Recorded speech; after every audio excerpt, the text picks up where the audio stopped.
What's up, guys? I want to talk to you today about what I believe is probably the best gauge for you to use to determine whether or not you were dressing successfully. Now, I don't mean dressing stylishly, I don't mean dressing well, I mean whether or not the clothing that you're wearing is helping you accomplish the job that you're trying to do. And that, I think, is a really good distinction that you need to make, because I know we've talked about this before. For you guys who are new, it may not be a point that's hammered in as hard, but clothing and your appearance, your grooming, all of these other variables, they are an amoral, completely functional tool that can either contribute to your success in any given job or they can detract from it.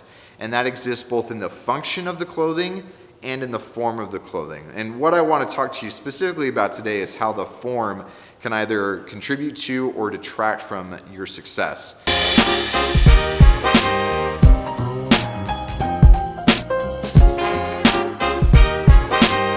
Now, detract is one of the words that I actually really want to focus on, because I know that I made this mistake. I assume a lot of you guys have made this mistake. A lot of you guys probably are still in the middle of making this mistake, and it's a big one and it's common, but most of us, when we decide, I'm going to start dressing better, we recognize, at least subconsciously, that what we're wearing is detracting from our success as men. We look disheveled, we look sloppy. It may even be something as simple as we just look ex-tribe. We just don't look like the other people in the social unit that we're a part of, and we realize that that's having a negative impact on us. And so we decide that we want to dress better. We want to dress more deliberately, more intentionally, more consistently, and we want to dress better.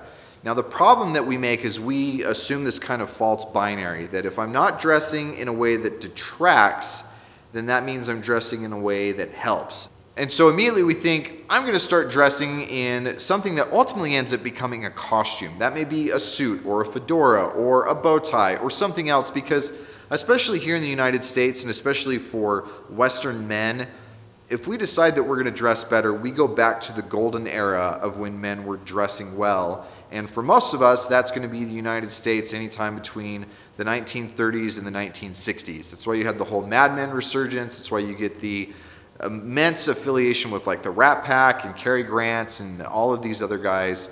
And so we start dressing that way, thinking that means we're going to dress better. Or we start dressing up like total peacocks, where you decide, well, I'm going to start wearing suits with bold colors or strong patterns, or even if it's not suits, it's other clothes that just work this way because I don't want to dress in a way that detracts and is boring and is disheveled. But the problem with that mistake is then you move over from detract into distract. And distracting from you and your mission is just as much of a negative as detracting from you and your mission. And so I made this mistake myself. I know that I did this, where I bought and made really, really strong, bold stuff and then wore it in situations in which it was entirely inappropriate to do so. Now, that being said, that doesn't mean that having really bright and really bold stuff is objectively inappropriate. A really good example for me that I can look back to is when I attended PT Womo back in June of 2015. Now, here's some photos of the different things that I was wearing while I was attending that show. On any given day, especially in Salt Lake City, Utah, that outfit is distracting, and it can distract from the things that I'm trying to do if I am not doing work related to Masculine Style or Beckett and Rob. That's why I don't wear that kind of stuff when I go to church, because it distracts from what I'm trying to do when I'm there in that building.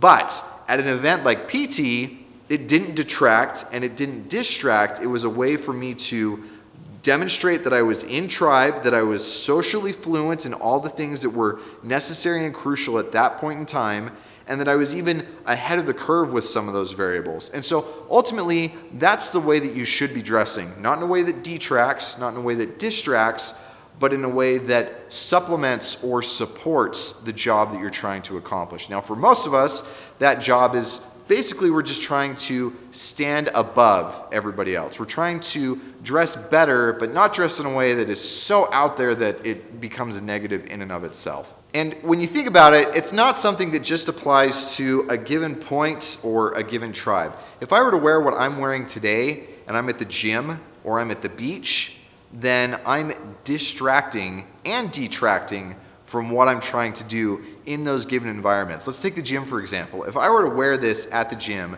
the function of the clothing, wearing a really heavy flannel jacket, is going to be physically uncomfortable and my range of motion is going to be limited. So I'm detracting from what's going on. At the same time, if I'm at the boxing gym and I'm throwing mitts with somebody and I'm wearing something like this, and it becomes a distraction, which honestly can be a good thing. A lot of times your goal or your job is to be a distraction. You want to stand out like a sore thumb. You want to present yourself as X tribe because of the way that that reflects. I've got another good example of that from my own personal life. I served a Mormon mission in Toronto, Canada. If you guys don't know what missionaries look like, it's this stuff. I mean, it's the white shirt, dark suit, the name tag, all of that. And when we were serving in the inner cities, in some of the sketchiest areas in Canada, we very obviously looked X-Tribe. We did not look like we belonged in those apartment buildings, on those streets, and in those neighborhoods. And that was very intentional. Our main job with our clothing in that environment was to separate ourselves and to distinguish ourselves. It was so that we looked like clergy, and so we were getting the attention that we needed so people would be interested in talking to us. So in that context, the clothing itself was X-Tribe. It was a distraction from the norm. It was a pattern disruption, but it wasn't a distraction from the job that we were trying to accomplish.